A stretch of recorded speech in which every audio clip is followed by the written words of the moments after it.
Welcome to this lesson. In this lesson, we'll be looking at design enhancements for our tic-tac-toe game design. So this is what we have so far. This is a very good design, but it's not the best design out there. So I'm going to tweak it a bit and I'm going to make it better in this lesson. Okay. So this is our current version of the app and this is what I want to achieve in the next few lessons. So as you can see, everything is a bit more defined. Okay, there are shadows in here, all the boxes are together, so it looks like a proper game. So that's what I want to achieve. So this is our code so far.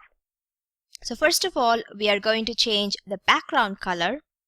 If you see here, first of all, we are going to change the background color, and then we are going to mesh the canvases together. The canvases have space, so we are going to mesh them together so they stick together.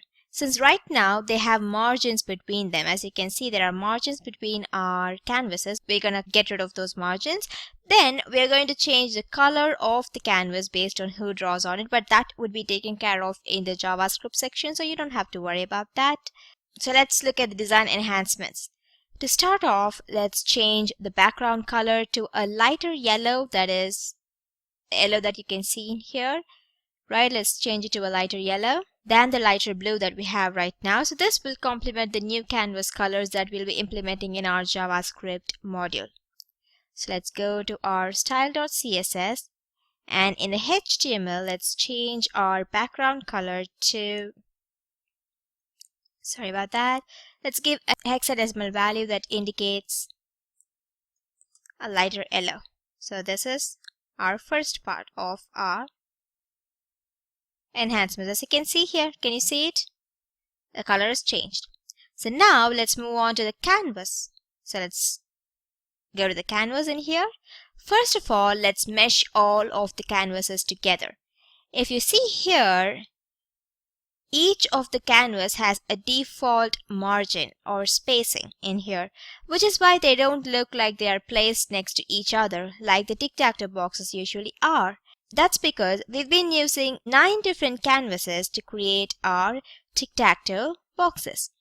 If you can see here, we created separate canvases, 9 separate canvases.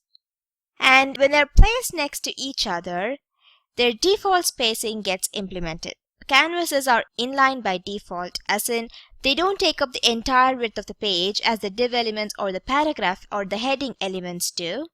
So that's why canvases can be placed right next to each other without having to use the float property. Let me show you. So let's take 3 canvases from here. Let's take 3. After the section, let's add them and let's get rid of their IDs. So there's no duplication in here. And if you see here, if you see our output, as you can see here, without having to use the float property, they were placed right next to each other. That's because our canvases are inline by default, as I just showed you. This is also why we had to use the BR tags in our HTML in here. We had to use the BR tag to create 3 different rows of canvases, or else all of them will be placed next to each other, all 9 of them. So that's why we had to use the BR tag as well. That's because our canvases are inline by default. So I'll delete this.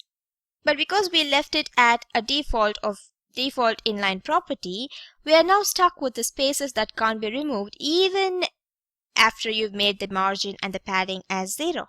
So to rectify that, we need to convert the display property of the canvas from the default, which is inline, to block. We are making them block level elements so that they stick together. So once we make them block level elements, let me first do that.